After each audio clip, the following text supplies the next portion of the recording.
Hello students, देखिए ये आपके इम्पोर्टेंट एक्सप्लेनेशन हैं आपके इस चैप्टर के। ओके, चैप्टर का नाम है ह्यूमन एजुकेशन और written by doctor Sarvepalli Radhakrishnan. देखिए, देयरफॉर इट इज़ एसेंशियल से लेके फॉर योर सेल्फ तक है आपका पैसेज। रेफरेंस देखिएगा।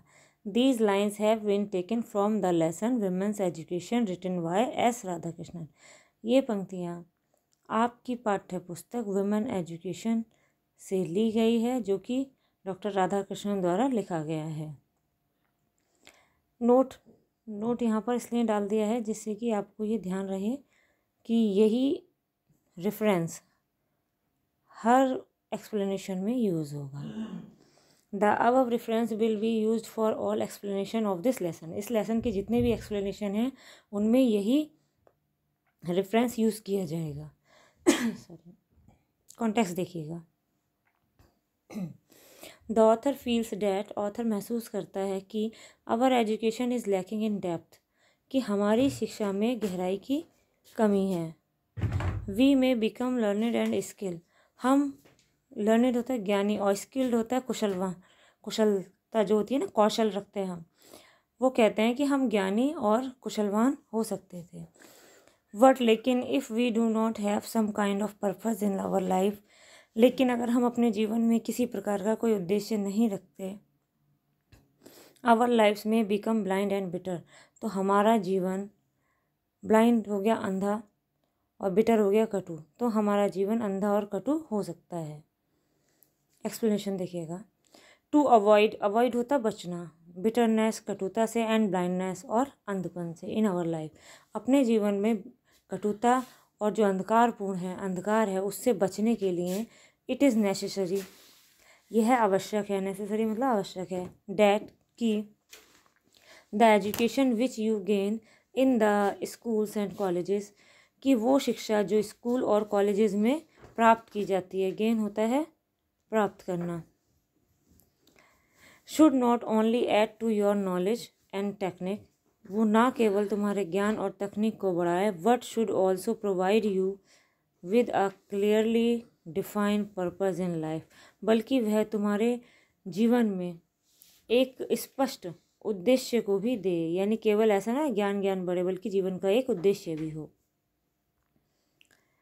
एज रिगार्ड द पर्पस, और जहाँ तक उद्देश्य के संबंध में, you have to outline it yourself. Outline होता है किसी को रेखांकित करना, योर सेल्फ अपने आप से, डिपेंडिंग होता है निर्भर अपॉन द नीड्स।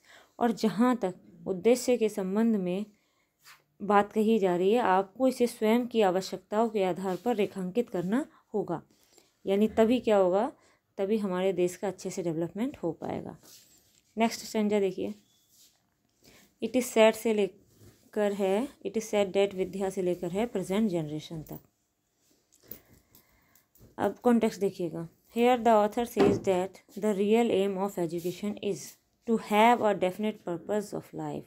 यहाँ पर लेखक कहते हैं कि शिक्षा का मुख्य उद्देश्य जीवन में एक निश्चित उद्देश्य को पाना है। एजुकेशन हेल्प्स अस, शिक्षा हमारी मदद करती है। इन इट, इसमें, किसमें, जीवन में एक अच्छा उद्देश्य लेने के लिए। Enabling us to decide what is right and what is wrong, और हमें अनेबलिंग करती है यानी योग्य बनाती है ये निर्णय लेने में कि क्या सही है और क्या गलत है। एक्सप्लेनेशन देखिए। The author tells us, author कहता है कि विद्या यानी नॉलेज, विद्या क्या हो गई, नॉलेज यानी ज्ञान, गिव्स अस विजडम, कि जो विद्या होती है वो हमें क्या देती है, बुद्धिमत्ता देती है।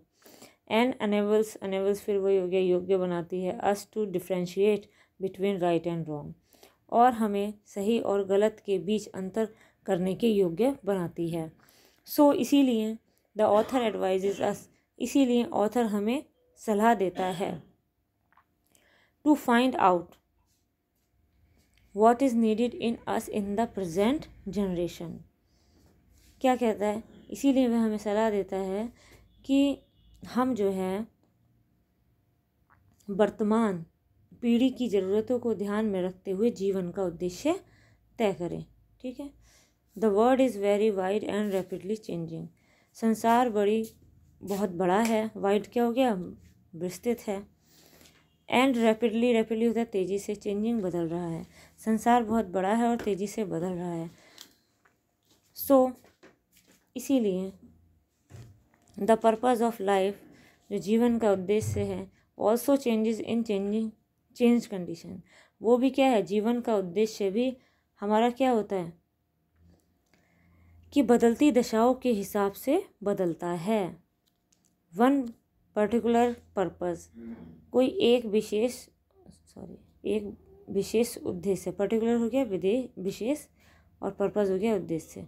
एक विशेष उद्देश्य can not hold good in all times, वो हर समय सही नहीं हो सकता। ठीक है भाई, पहले मान लीजिए बहुत पुराने समय की बात है, एक उद्देश्य तय किया गया कि हमें सब में कुएँ बनवाने जिससे लोगों को सुविधाएं हो जाएं। लेकिन अगर वही उद्देश्य हमेशा रहता तो कुएँ तो बहुत बन जाते, लेकिन लोगों की सुविधा हो के उसमें नहीं हो पाता। तो वही है, एक उद्देश्य हर टाइम सक्सेसफुल नहीं हो सकता। ठीक है, सो इसीलिए इट इज़ अवर ड्यूटी, ये हमारा कर्तव्य है, to decide a purpose of life carefully. ठीक है, कि हम जो है ध्यान में रखते हुए एक उद्देश्य लें, keeping in view the needs of present generation. और किस तरह से, वर्तमान पीढ़ी की ज़रूरतों को ध्यान में रखते हुए। Education helps us a lot in this matter, और शिक्षा हमें इस मामले में बहुत ज़्यादा मदद करती है। मतलब इन्होंने यही बात कह दी है कि इसीलिए हमारी ये ड्यूटी है, हमारी कर्तव्य है कि हम वर्तमान पीढ़ी की ज़रूरतों को ध्यान में रखते हुए जीवन के उद्देश्य को तय करें, तभी हम सफल हो पाएंगे। I hope you understand.